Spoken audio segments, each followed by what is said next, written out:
They called him the Ice Duke of Northumberland, a man with a heart made of stone and a reputation that terrified high society. And at just 17 years old, Lady Genevieve was sold to him to pay a gambling debt. She expected a life of misery. She expected a prison. But on her wedding night, amidst the cold shadows of his estate, she found something else entirely. What if the monster you were forced to marry was the only person who had ever truly loved you? This is the heartbreaking, true-to-life story of Genevieve and Sebastian, a tale of betrayal, hidden letters, and a love that waited in the dark. Listen closely. The rain in London did not wash away sins. It merely made them muddy. On the evening of October 14th, 1884, the air inside the Stirling townhouse smelled of stale brandy and desperation. Lady Genevieve Stirling, known to the few who loved her as Evie, sat on the edge of her velvet settee. She was 17, with hair the colour of spun honey and eyes that still held the naive sparkle of a girl who believed the world was good.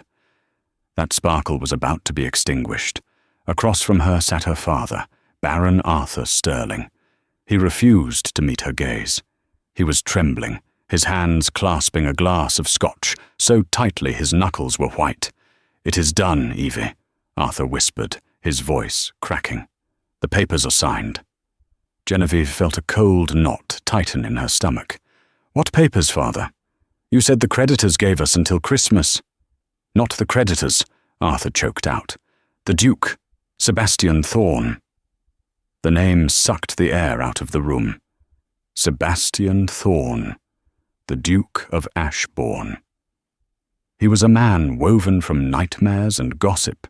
He was 30 years old, incredibly wealthy and notoriously cruel.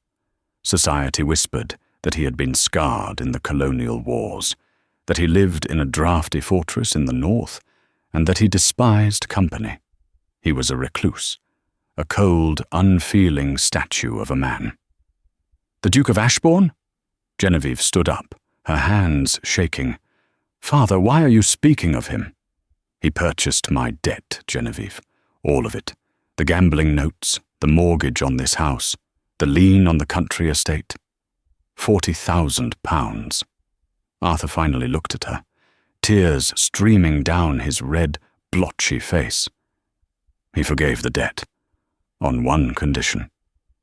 Genevieve knew the answer before he said it. In their circle, daughters were not people. They were currency. "He requires a wife," Arthur said, looking at the floor. "He specifically asked for you." "Me?" Genevieve laughed, a high, hysterical sound. "I have never met the Duke. I have never even been presented at court in his presence. Why would he want me?" "I do not know," Arthur shouted, the guilt making him angry. "Perhaps he wants a nursemaid. Perhaps he wants a pretty ornament for his mantle. It does not matter. You marry him in 3 days, Genevieve, or we are on the street, and I go to debtor's prison." Genevieve ran to the window, looking out at the grey, weeping London streets. She thought of Thomas, the baker's son she exchanged shy glances with. She thought of her dreams of travelling to Italy. All of it, incinerated in a second. "He is a monster," she whispered. "They say he has no heart." "Then you must find a way to live without one too," her father said cruelly, pouring another drink. The wedding was an affair of ghosts. It took place in a small, private chapel on the outskirts of London, far from the prying eyes of the ton. There were no flowers, only the damp smell of stone and old incense. Genevieve wore her mother's lace gown, which had been hastily altered. It pinched at her waist, a physical reminder of her entrapment. As the organ groaned a sombre tune, the heavy oak doors opened, and she walked toward her fate. Standing at the altar was Sebastian Thorne. He was taller than she imagined, broad-shouldered and imposing in a black morning coat. His hair was dark, swept back severely, and as she approached, He turned. Genevieve gasped softly. He was not ugly. In fact, he was devastatingly handsome. But his expression was terrifying. His jaw was set in a hard line. His eyes were the color of a stormy sea, and they held absolutely no warmth. A thin, jagged white scar ran from his temple into his hairline, a souvenir of some violent past. He did not smile. He did not offer her his arm until the priest motioned for him to do so. When his hand touched hers, it was freezing. "My lord," she whispered, trembling. He did not answer. He stared straight ahead at the crucifix, his jaw clenching rhythmically. Throughout the vows, Sebastian's voice was a deep, flat baritone. He spoke the words, "I do," like he was sentencing a criminal, not taking a wife. When the priest told him to kiss the bride, Sebastian hesitated. He looked down at her, his storm-grey eyes scanning her face with an emotion she couldn't place. Disgust? Pity? He leaned in, and for a split second, Genevieve smelled sandalwood and tobacco. He pressed his lips to her forehead. It was a chaste, clinical touch. "Let us go," he said abruptly, turning away from her before the ceremony was even fully concluded. The carriage ride to the train station was agonizing. They sat opposite each other in the velvet-lined interior. The silence was thick enough to choke on. "Why?" Genevieve finally asked, her voice small. "Why me? You could have had anyone." Sebastian looked out the window, watching the gas lamps blur by. "Your father was in need. I was in need of an heir. It was a logical transaction. Do not romanticize it, Genevieve. You are here to do a duty, as am I." "A duty?" Tears pricked her eyes. "I am 17. I am a person, not a brood mare." Sebastian's eyes snapped to hers. For a moment, a flash of something intense, anger, pain, flickered in his gaze. "You are the Duchess of Ashbourne now. You will want for nothing. You will have jewels, gowns, and safety. In exchange, you will leave me to my work, and you will not ask foolish questions." He pulled a silver flask from his coat and took a long drink. He did not speak to her again for the entire 6-hour journey north. Thorne Manor rose from the mist of the Northumberland moors like a jagged tooth. It was a massive, sprawling estate of dark stone, surrounded by ancient forests that looked like they held secrets. The servants were lined up in the grand foyer to greet them. The housekeeper, Mrs. Halloway, was a stern woman with a tight bun and tighter lips. "Your Grace?" She curtsied to Sebastian, then gave Genevieve a critical once-over. "Welcome, Your Grace."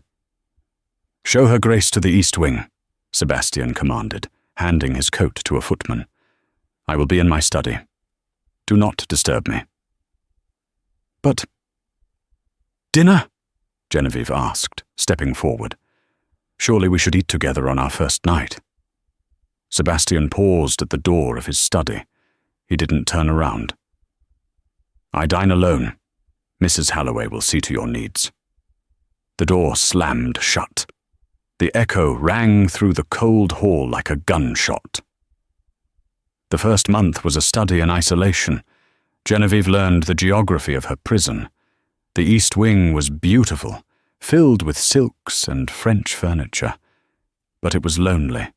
Sebastian lived in the West Wing. They met only occasionally in the hallways, where he would nod stiffly and keep walking. He was a ghost in his own home. But Genevieve was not one to wither. She began to explore. She found the library, a magnificent 2-story room filled with thousands of books. It became her sanctuary. One rainy Tuesday in November, she was searching for a book of poetry on the highest shelf when she knocked over a heavy, leather-bound ledger. It fell open to a page dated 3 years prior, 1881. Genevieve bent to pick it up, intending to close it when a name caught her eye. To Baron Arthur Sterling. Purpose: anonymous gift to cover schooling for Miss Genevieve Sterling. Amount: $500. Genevieve froze. She read the entry again. 3 years ago? Her father had told her he had won a lucky hand at cards to pay for her finishing school in Switzerland, but this ledger said Sebastian Thorne had paid for it. She flipped the page. June 1882. Purchase of the horse, Starlight, for Miss Genevieve Sterling. Anonymous. Her heart hammered against her ribs. Starlight was her beloved mare, the one her father said he bought her for her 16th birthday. Why? She whispered to the empty room. He didn't even know me then. Suddenly the library doors creaked open. Genevieve slammed the book shut and shoved it behind her back. It was not Sebastian. It was a woman. She was tall, striking, with raven-black hair and a dress of crimson silk that was far too fashionable for the country. She walked in with the confidence of someone who owned the place. "Oh," the woman said, her red lips curving into a sneer. "You must be the little Purchase." Genevieve straightened her spine. "I am the Duchess of Ashbourne." "And you are?" "Lady Millicent Vane," the woman purred, walking closer. "Sebastian's oldest friend. I heard he finally brought a bride home. I had to see if the rumors were true. They say he bought you to spite his father's memory." "I do not know what you are talking about," Genevieve said, though her hands were trembling behind her back. Millicent laughed. "Oh, you poor dear. Has he not touched you yet? Has he not visited your bed?" Genevieve's silence was answer enough. "I thought not," Millicent said, her eyes gleaming with malice. "Sebastian is incapable of love, child. He is obsessed with a memory, a girl he saw once, years ago, who he can never have. So he bought you as a placeholder. You are nothing but a distraction while he pines for a ghost." Millicent stepped closer, lowering her voice to a conspiratorial whisper. "If I were you, I would check the locked drawer in his study. The one with the golden key. That is where he keeps the portrait of the woman he actually loves. It certainly isn't you." Before Genevieve could respond, heavy footsteps echoed in the hall. Sebastian appeared in the doorway. He looked from Millicent to Genevieve, his face turning thunderous. "Millicent," he growled, his voice low and dangerous. "Get out." "Sebastian, darling," Millicent cooed, walking past him and brushing his arm. "I was just welcoming the new mistress of the house. She seems fragile." "Get out!" Sebastian roared, pointing to the door. Millicent laughed and swept out of the room. Sebastian stood there, his chest heaving. He looked at Genevieve, his eyes searching hers for damage. "What did she say to you?" he demanded. Genevieve pulled the ledger from behind her back. She felt a surge of anger replace her fear. "She told me I am a placeholder. But this book says you have been paying for my life for 3 years. Why, Sebastian? Who am I to you?" Sebastian's face went pale. For the first time, the Ice Duke looked terrified. "Put the book down, Genevieve," he warned. "No, tell me the truth," she cried. "Why did you buy me?" "Because," he stepped forward, looming over her, his voice shaking with suppressed rage. "It was the only way to keep you safe from the vipers in London. And clearly, I have failed." He turned on his heel and stormed out. That night, Genevieve could not sleep. Millicent's words haunted her. The locked drawer, the portrait. She waited until the grandfather clock struck 2. The house was silent. She took a candle and crept out of her room, moving toward the west wing, toward his study. She found the door unlocked. The room smelled of him, tobacco and leather. She moved to the massive oak desk. There, just as Millicent had said, was a drawer with a golden key left carelessly in the lock, or perhaps he had been too upset to lock it properly. Her hand trembling, Genevieve turned the key. The drawer slid open. Inside, there was a stack of letters tied with a blue ribbon, and beneath them, a small, framed painting. She lifted the painting. She expected to see Millicent, or perhaps a famous actress. Instead, she gasped, nearly dropping the candle. The painting was of a young girl sitting in a garden, laughing at a butterfly. She was about 14 years old. She had honey-colored hair and bright, happy eyes. It was a painting of her, but the date in the corner was 1881. Genevieve picked up the letters. They were all addressed to her, but none had ever been sent. My dearest Genevieve, today I saw you walking in Hyde Park. You laughed at a duck stealing bread. I have never seen a light so bright. I am a man of shadows, and I know I would only dim your shine. So I will watch from afar and ensure your father's debts do not crush you. Tears streamed down her face. He hadn't bought her to own her. He hadn't bought her to get an heir. He had loved her for 3 years.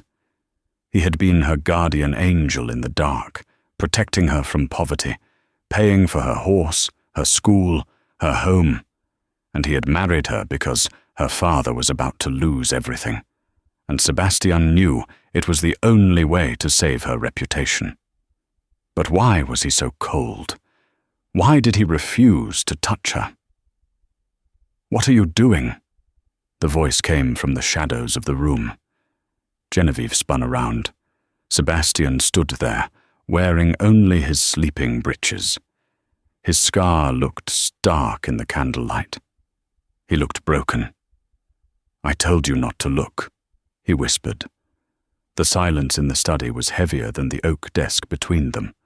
The candle in Genevieve's hand flickered, casting long, dancing shadows against the walls, making Sebastian's scar appear to writhe like a living thing. Genevieve did not put the letters down. She clutched them to her chest as if they were a shield. "You wrote these," she said, her voice trembling but firm. "You have watched me for years. You paid for my school. You saved my father from prison. You bought my horse back when we were forced to sell him. Why did you pretend to be a stranger at the altar?" Sebastian closed his eyes, his face twisting in a grimace of pain. He looked not like a powerful duke, but like a man cornered. "Because I am a stranger, Genevieve, and I intended to stay one." He walked to the window, staring out at the pitch-black moors. The rain lashed against the glass. "Do you know how I got this scar?" "No," she whispered. "I was a captain in the Zulu Wars," he said, his voice devoid of emotion. "We were ambushed. I watched good men die. I was cut open and left for dead in the mud for 2 days before they found me. When I came back to England, I was changed. I was angry, violent. I frightened my own mother. Society shunned me, and I was glad for it. I became the Ice Duke. It was safer for everyone if I was alone." He turned to face her. "And then, 3 years ago, I was in London on business. My carriage was stuck in traffic on Oxford Street. I looked out, and I saw you." Genevieve stepped closer, entranced. "You were stepping out of a shop," Sebastian continued, his voice softening. "A beggar child had dropped his apple in the mud. Other women walked past him, lifting their skirts so they wouldn't get dirty. You knelt down. You ruined your white gloves to pick up the apple, wiped it on your own dress, and then you bought him a bag of pastries. You smiled at him like he was a king." He let out a shaky breath. "I had forgotten that kind of gentleness existed. I became obsessed. Not with possessing you, but with ensuring that light was never extinguished. I knew your father was a gambler. I knew he was ruining you, so I intervened. Anonymously." "But why marry me?" Genevieve asked, tears spilling onto her cheeks. "If you cared, why be so cold?" "Because look at me, Genevieve. he roared, gesturing to his scarred face and the dark, brooding room. "I am a ruin.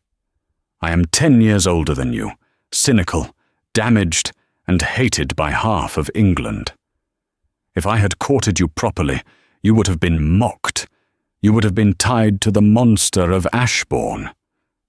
I wanted you to marry a nice, young gentleman. But your father," Sebastian's hands clenched into fists, "he was going to sell you to Lord Blackwood, a man 3 times your age with a reputation for beating his wives. I couldn't let that happen. I bought the debt to save you." He slumped against the window frame. "I was cold to you because I needed you to hate me. If you hated me, you would keep your distance. You would live your life in the East Wing, safe and wealthy, and wait for me to die so you could be a free, rich widow. That was my gift to you. A marriage in name only." Genevieve dropped the candle. It sputtered out on the carpet, leaving them in the dim light of the dying fire. She crossed the room in 3 strides. Before he could protest, she took his face in her hands. His skin was rough, the scar tissue rigid under her thumbs. He flinched, trying to pull away. "Do not touch me," he gasped. "I will taint you." "You foolish man," Genevieve whispered fiercely. "You think you are a monster because you have a scar? You are the only man in my life who has ever put me first. My father sold me. The society boys only liked my pretty face. You saw my soul." She stood on her tiptoes and kissed the scar on his cheek. Sebastian froze.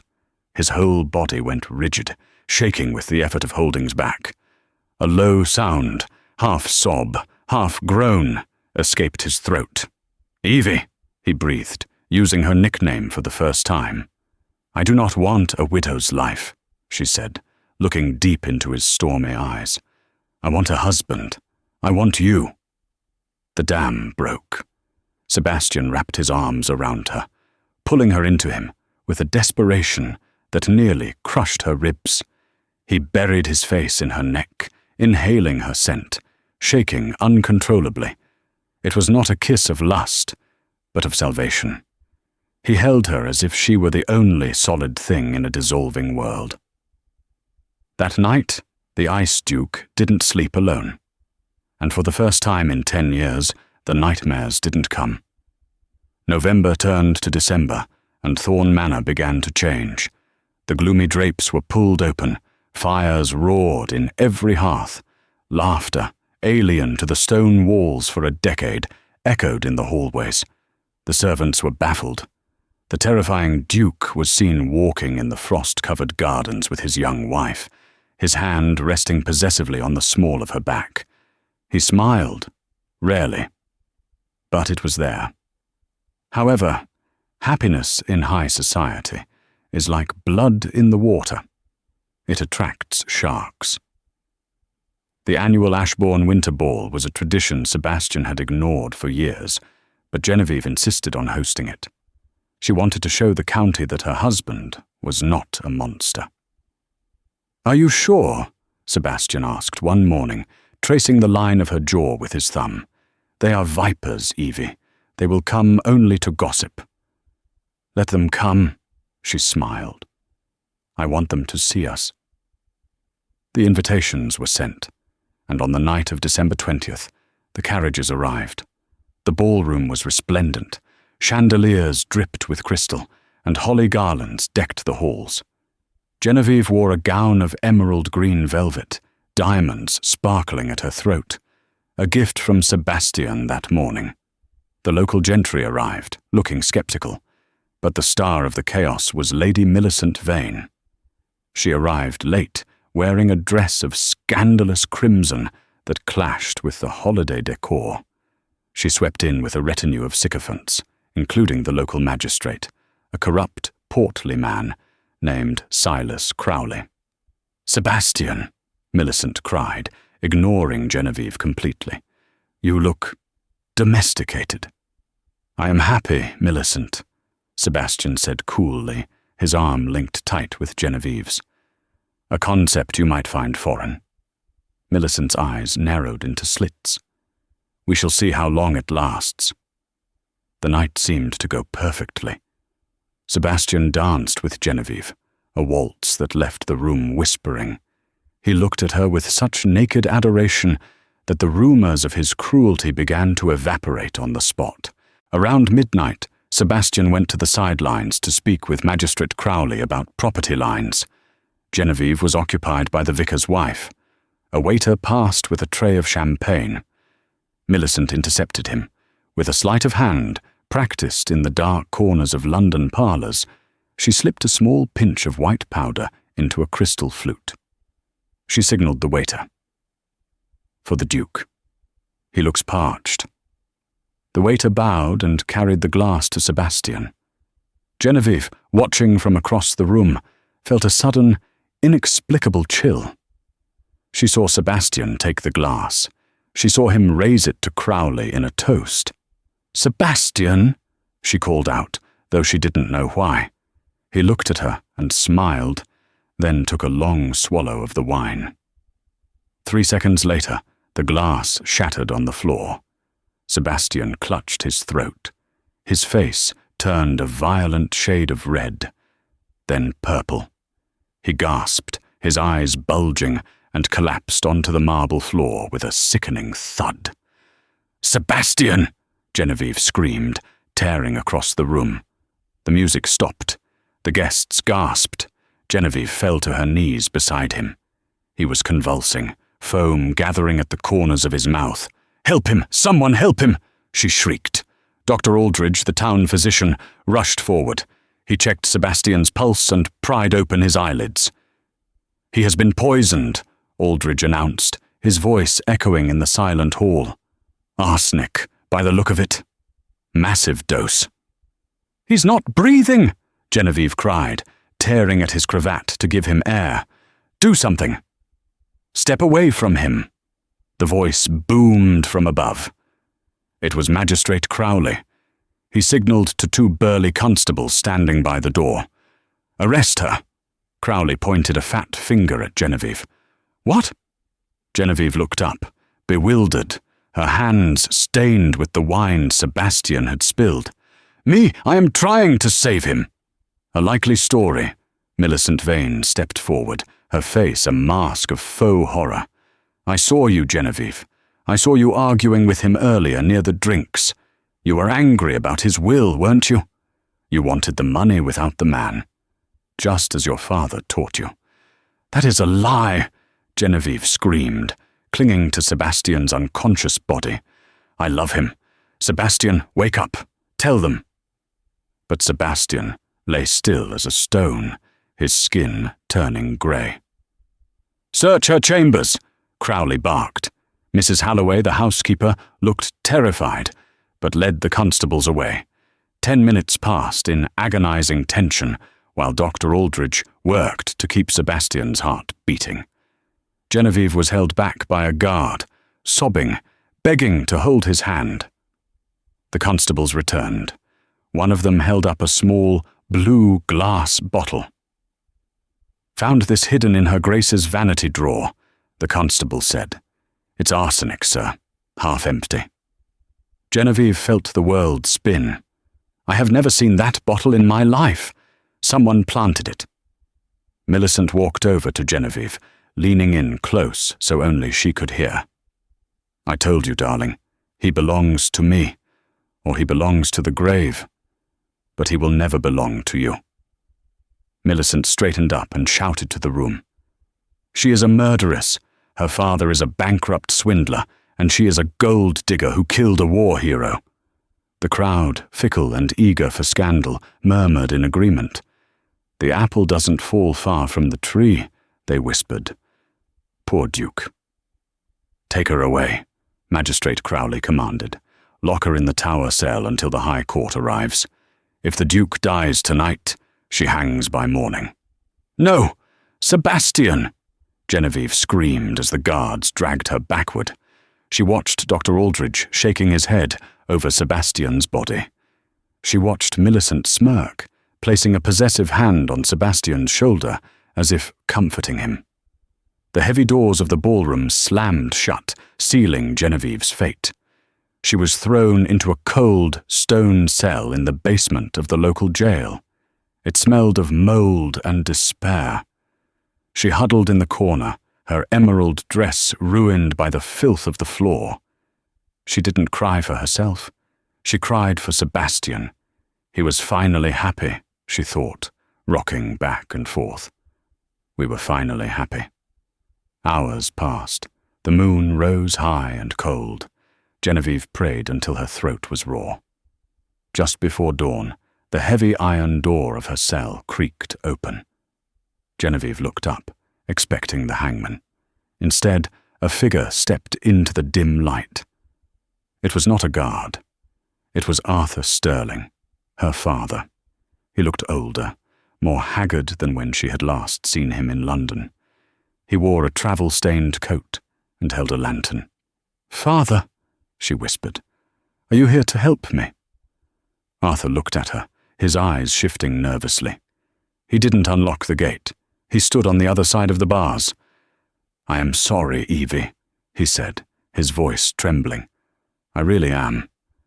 But Millicent, she offered to pay off the rest of my debts, all of them, plus a stipend for life." Genevieve stood up, horror dawning on her. "What are you saying?" "I have to testify," Arthur said, tears leaking from his weak eyes. "I have to tell the magistrate that you asked me to buy arsenic in London last month, that you planned this." "You would send me to the gallows," Genevieve gasped, clutching the bars. "I am your daughter." "I have no choice," Arthur sobbed. "I cannot go to prison, Evie. You are young. Maybe they will show mercy, but I am an old man." "You coward!" she screamed, shaking the iron bars. "You sold me once to him, and now you are selling my life to her." "Goodbye, Genevieve," Arthur whispered. He turned and walked away into the darkness, leaving her alone with the rats. Genevieve slid down the wall, burying her face in her hands. It was over. The frame was perfect. The poison, the motive, the witness. She would be executed, and Millicent would win. Sebastian would die, thinking she had betrayed him. She closed her eyes and waited for the end. But she didn't hear the executioner's boots. She heard a strange sound, a low, rhythmic thumping, like a cane hitting stone. Thump, step, thump, step. It was getting louder, coming down the corridor. The guard at the end of the hall shouted, "Here now! No visitors allowed!" There was a sickening crack, the sound of a fist meeting bone, and the guard groaned and fell silent. Thump, step, thump. A shadow fell over her cell door. Genevieve looked up. Standing there, leaning heavily on a silver-handled cane, his face pale as death but his eyes burning with a hellfire of rage, was Sebastian. He was alive, and he looked like the devil himself had come to collect a debt. Genevieve froze, her hands still gripping the cold iron bars. Sebastian stood on the other side, swaying slightly, his skin the color of parchment, but his eyes were blazing with a ferocity that made the very air in the dungeon feel charged with electricity. "Open this door," Sebastian rasped. His voice was a wreck, damaged by the toxin, but it carried the undeniable weight of command. The guard, who had been clutching his jaw from Sebastian's strike, scrambled for the keys on his belt. His hands shook so violently he dropped them twice. Yes, Your Grace. I was told you were dead, Your Grace." "Disappointed?" Sebastian snarled. The lock clicked. The door swung open with a groan. Genevieve didn't wait. She threw herself at him. She expected him to be solid as a rock, but as her arms went around his waist, he buckled. She caught him, taking his weight against her shoulder. He was burning up with fever. "You should be in bed," she sobbed into his coat. "Dr. Aldridge said the dose was lethal. How are you standing?" Spite? Sebastian gritted out, leaning his forehead against hers for a fleeting second. Pure, unadulterated spite. And the fact that I saw you pouring water into the plants earlier, I knew you didn't have poison. I knew they would come for you. He pulled back, gripping her shoulders. We have to move. Crowley has convened an emergency tribunal at the town hall. They intend to sign your death warrant before the sun fully rises. They want this buried. You cannot go there, Genevieve argued, trying to support him as they limped toward the exit. You can barely walk. Then you will be my crutch, he said, his jaw setting. I will not let them hang my wife. The Ashbourne town hall was packed. Despite the early hour, word of the Duchess murderess had spread like wildfire, fueled by Millicent Vane's coin. The gallery was filled with villagers, shopkeepers, and local gentry, all murmuring in hushed excitement. At the front, Magistrate Silas Crowley sat on the high bench, looking solemn and important. Beside him sat Arthur Sterling, Genevieve's father, looking at the floor, a handkerchief pressed to his sweating face. Millicent Vane sat in the front row, dressed in mourning black, a premature and calculated choice, dabbing at dry eyes. Order! Crowley banged his gavel. We are here to assess the evidence against Lady Genevieve Thorne for the murder of the Duke of Ashbourne. The evidence is overwhelming. The poison was found in her room. Her own father has testified to her intent to secure the inheritance. The Duke is incapacitated and dying. Justice must be swift to prevent the killer from fleeing. I propose, Millicent stood up, her voice trembling with fake grief, that we transfer her to London immediately for sentencing. The Duke would have wanted closure. Agreed, Crowley nodded. I hereby sign the order for... Bang! The double doors of the town hall flew open with such force they bounced off the walls. The room fell into a deathly silence. Standing in the doorway, backlit by the rising winter sun, was the Duke of Ashbourne. He was pale, he was dishevelled, and he was leaning heavily on the shoulder of the accused murderess. I believe, Sebastian's voice cut through the silence, raspy but projecting to every corner of the room, that reports of my death have been greatly exaggerated. A collective gasp swept through the gallery. Millicent Vane turned white as a sheet.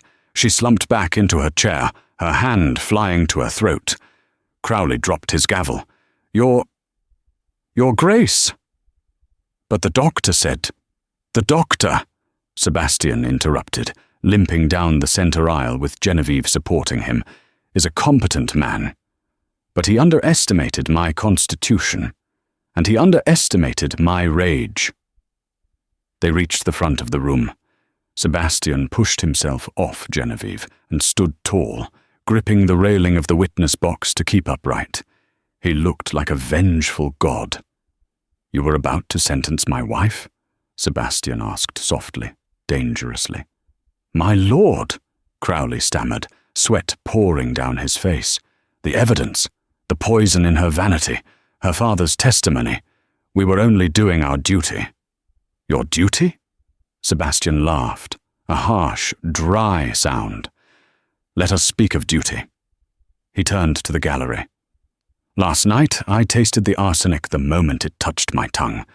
It is a bitter, metallic taste. I swallowed enough to make me ill, yes. But I spit the rest into my napkin when you were all watching the musicians. He turned his gaze slowly, lethally, toward Millicent. I knew there was a snake in my garden, Sebastian said. I just didn't know when she would strike. So I waited.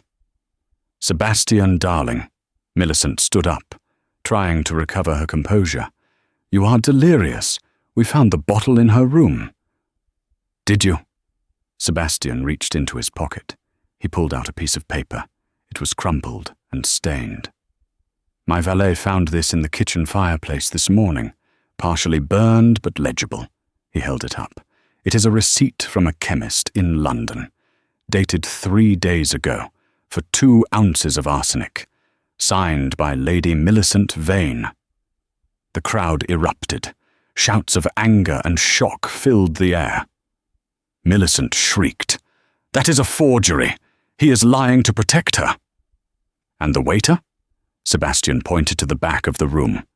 2 of Sebastian's loyal groundskeepers dragged a trembling young man forward, the waiter who had served the wine. "Speak," Sebastian commanded. "She paid me," the waiter sobbed, falling to his knees. "Lady Vane. She gave me £5 to slip the powder in your glass. She said it was a sleeping draught for a prank. I didn't know it was poison, I swear." Sebastian turned his eyes to Magistrate Crowley. "It seems, Silas, that you were about to hang an innocent woman on the word of a scorned lover and a paid accomplice. I wonder, how much did Millicent pay you to rush this trial?" Crowley sputtered, I resent the implication." "And you?" Sebastian turned finally to Arthur Sterling. Genevieve stepped forward. She looked at her father, who was shaking like a leaf. "Father," she said, her voice clear and cold, "tell them the truth. Did I ask you to buy poison?" Arthur looked at Sebastian, who had his hand on the hilt of a decorative sword he wore with his dress uniform. He looked at the angry crowd. He looked at his daughter, whose eyes held no love left for him. "No," Arthur whispered, breaking down. "No. She didn't. Millicent. She promised to clear my debts if I lied. She said Genevieve would only go to prison for a few years. She said she would take care of her." "You sold my life for money," Genevieve said, a single tear tracking through the dust on her cheek. "Again." "I am sorry, Evie," Arthur wailed. "Silence!" Sebastian roared. The exertion cost him. He grabbed his chest and swayed. Genevieve was there instantly, sliding her arm around his waist. "Magistrate Crowley," Sebastian said, his voice fading but his authority absolute. "You are relieved of your duty. The High Sheriff is on his way. I suggest you sit down." He pointed a shaking finger at Millicent. "Arrest that woman for attempted murder. Arrest Arthur Sterling for perjury and conspiracy." "You can't do this!" Millicent screamed, as the constables, sensing the change in power, grabbed her arms. "I am a lady. I am a Vane. Sebastian, I did it for us. She is nothing. She is a bought bride." "She," Sebastian said, looking down at Genevieve with an expression of infinite tenderness, "is the only thing in this world that is real, and you will rot in Newgate for touching a hair on her head." As they dragged Millicent away, screaming curses, and led a weeping Arthur out in cuffs, the adrenaline finally left Sebastian's body. He looked at Genevieve. Did I do well?" "You were magnificent," she whispered. "Good," he breathed, and then the Ice Duke collapsed into his wife's arms, unconscious. The chaos that erupted in the Ashbourne town hall was unlike anything the sleepy village had ever witnessed. As the Duke collapsed, the heavy thud of his body against the timber floorboards seemed to stop time itself. "Sebastian!" Genevieve's scream tore through the silence, raw and terrified. She dropped to her knees, ignoring the mud and the gasps of the crowd. His skin was clammy, coated in a cold sweat that smelled faintly of sickness. His breathing was shallow, a rattling sound that terrified her more than the silence of the dungeon had. "Make way! Move, you fools!" Dr. Aldridge was shoving people aside, his face grim. He knelt beside Genevieve, placing a hand on Sebastian's neck. His heart is fluttering like a trapped bird. The exertion. He shouldn't have walked. He shouldn't have stood. "He saved me," Genevieve sobbed, clutching Sebastian's limp hand to her chest. "He came for me." "And it may have cost him everything," Aldridge muttered, signaling to the constables who were not busy arresting Millicent and Arthur. "We need a stretcher. Immediately. To the Manor. If he is to survive the night, it will not be here. The journey back to Thorne Manor was a blur of grey skies and the rattle of carriage wheels over cobblestones. Genevieve held Sebastian's head in her lap, stroking his damp hair, whispering prayers she hadn't said since childhood. Every bump in the road made him groan, a low, unconscious sound of pain that pierced her heart. When they arrived, the staff, who had heard the news from a stable boy who rode ahead, were waiting. Mrs. Halloway, usually so stoic, had tears in her eyes as she directed the footman to carry their master up the grand staircase. For the next 4 days, the master of Ashbourne hovered between worlds. The arsenic had done its damage. Though he had expelled much of it, enough had absorbed into his blood to wreak havoc on his kidneys and heart. He burned with a fever that made him thrash against the sheets, shouting out orders to soldiers who had died 10 years ago in the Zulu Wars. He called out for water, but when Genevieve tried to give it to him, he choked. Genevieve did not leave the room. She refused to sleep. She refused to change out of her ruined dress until Mrs. Halloway practically forced her to bathe. Even then, she returned within the hour, pulling a heavy armchair to the bedside. "You must eat, Your Grace," Mrs. Halloway whispered on the 3rd night, placing a tray of untouched stew on the side table. "I am not hungry," Genevieve said, her eyes fixed on Sebastian's pale chest, watching for the rise and fall. "I will eat when he wakes." "He may not," Mrs. Halloway started, then stopped, unable to finish the sentence. "He will," Genevieve said, her voice hard as steel.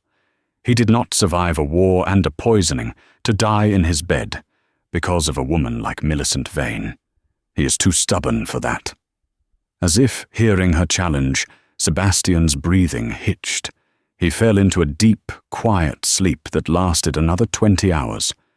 On Christmas morning, the snow was falling thick and silent outside the manor windows. The fire in the grate had burned down to glowing embers.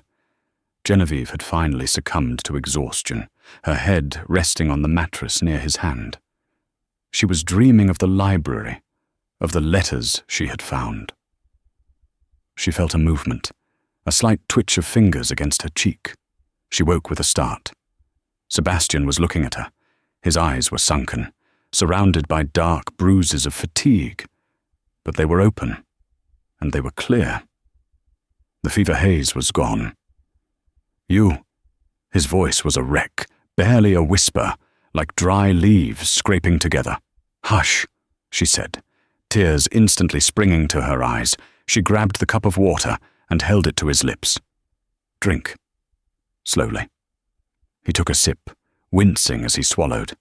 He fell back against the pillows, exhausted by the mere effort. But his gaze never left her face. He looked at her, as if he was memorizing her features. "I thought I was dreaming," he rasped. "I saw you in the cell. I thought it was a hallucination before the end." "It was no dream," Genevieve said, taking his hand in both of hers. "You stormed the court. You terrified Magistrate Crowley. You were magnificent, Sebastian." A ghost of a smile touched his lips. Did I save you?" "Yes," she wept, pressing her forehead against his hand. "You saved me. You saved us." They sat in silence for a long time, the only sound the crackle of the fire and the winter wind howling against the stone walls. "Why?" he asked eventually, his voice stronger. "Why are you here? You could have taken the money and run when I fell. You could be free." Genevieve sat up, her expression fierce. She reached into the pocket of her dress and pulled out the blue ribbon, the one from the letters. She wrapped it around her fingers. "Because I read them, Sebastian. All of them. To the girl who laughs at butterflies. To the light I cannot touch." She looked deep into his eyes. "You spent 3 years loving me from the dark. You protected me when my own father sold me. You thought you were a monster, so you tried to give me a life where I wouldn't have to look at you. Sebastian turned his face away, shame coloring his pale cheeks. I am a monster, Evie. Look at me. I am scarred inside and out. You are not a monster, she said firmly, reaching out to turn his face back to hers. She traced the jagged white line of the scar on his temple. You are a man who has been hurt, and I am a woman who has been betrayed by everyone who should have loved her, except you. She leaned down, her lips brushing against his ear. I do not want a perfect husband. I want the one who walked through fire to get me out of a cage. I want the Ice Duke. Sebastian let out a shuddering breath. His defenses, built up over a decade of isolation, finally crumbled. He reached up, his hand trembling, and cupped the back of her neck. He pulled her down to him. The kiss was slow, tasting of salt and salvation. It wasn't the desperate, frantic energy of the courtroom. It was a promise. It was the thawing of a 10-year winter. When they broke apart, Sebastian was crying, silent tears that tracked into his hairline. I love you, Genevieve, he whispered, saying the words for the first time aloud. God help me. I love you. And I you, she replied. Now, rest. We have a lifetime to make up for. Recovery was slow, but steady. As January gave way to February, Sebastian began to walk the grounds again, leaning on Genevieve's arm rather than his cane. But there was still the ugly business of the past to conclude. 2 weeks after the trial, a solicitor arrived at Thorne Manor. He carried a letter from the county jail. It is from your father, Sebastian said, handing the sealed envelope to Genevieve over breakfast. You do not have to open it. Genevieve looked at the handwriting, the same script that had signed the deed, selling her into marriage. She sliced it open with a silver knife. My dearest Evie, I am an old man, and the prison is cold. Surely now that you are safe, and the Duke is recovered, you can find it in your heart to ask for leniency.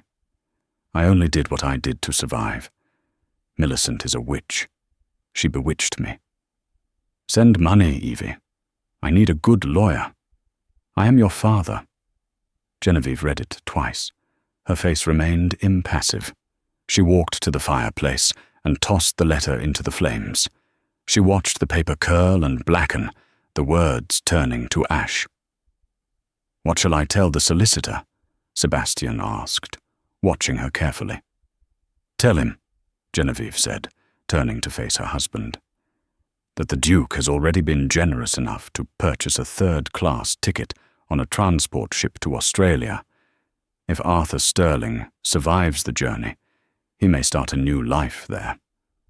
But he has no daughter here. Sebastian nodded, a grim satisfaction in his eyes. And Millicent? The doctors say she has retreated into a fantasy, Sebastian replied. She sits in her cell at the asylum, wearing a paper crown, telling the walls that she is the Duchess of Ashbourne. She will never hurt anyone again. The shadows had finally been swept from the halls of Thorne Manor, from the memoirs of Lady Rose Thorne, eldest daughter of the Duke and Duchess. People often ask if the stories about my parents were true. They ask if my father really was the terrifying Ice Duke, and if my mother really was sold to him for a gambling debt. The truth is stranger than the fiction. My father was a man who carried the weight of the world in his silence. But to us, his children, he was the warmest presence in our lives. I remember him sitting in the great library, the very room where he once hid from the world, with my younger brother Edward on his knee, reading adventure stories with different voices for every character. The scar that terrified society was just a part of him, a map of where he had been before he found his way home. My mother, Genevieve, was the steel in his spine. She ran the estate with a grace that commanded the respect of kings. But she never lost that spark of mischief. Every year, on the anniversary of his near death, she would make him dance a waltz with her in the empty ballroom, just to prove they were still standing. They were inseparable. In their later years, they became eccentric fixtures of the county. They used their immense wealth to fund hospitals and schools for the poor, specifically for children who had been abandoned by their families. My father never forgot the feeling of being an outcast. On October 14th, 1934, their 50th wedding anniversary, my father passed away in his sleep in the garden, sitting on the bench where he had first secretly watched my mother all those years ago. My mother did not weep. She simply held his hand for a long time, kissed his scar one last time, and told us, "He has gone to prepare the house for me. He never liked waiting alone." She died 3 days later. The doctors called it heart failure. We knew it was simply that her heart resided in his chest, and it had stopped beating when his did. They are buried together under the old oak tree on the hill. There are no titles on their stones, no Duke or Duchess, just their names and a line from one of the letters my father wrote but never sent until she found it. Genevieve and Sebastian. Two halves of the same soul, reunited in the light. The manor still stands today, and if you listen closely on quiet winter nights, they say you can still hear the faint strains of a waltz and the laughter of a woman who taught a monster how to love. And that is the incredible story of Lady Genevieve and the Ice Duke. In the end, the monster wasn't the man with the scar, but the beautiful people in high society who tried to destroy them. It turns out, Sebastian didn't buy a wife, he saved his soulmate.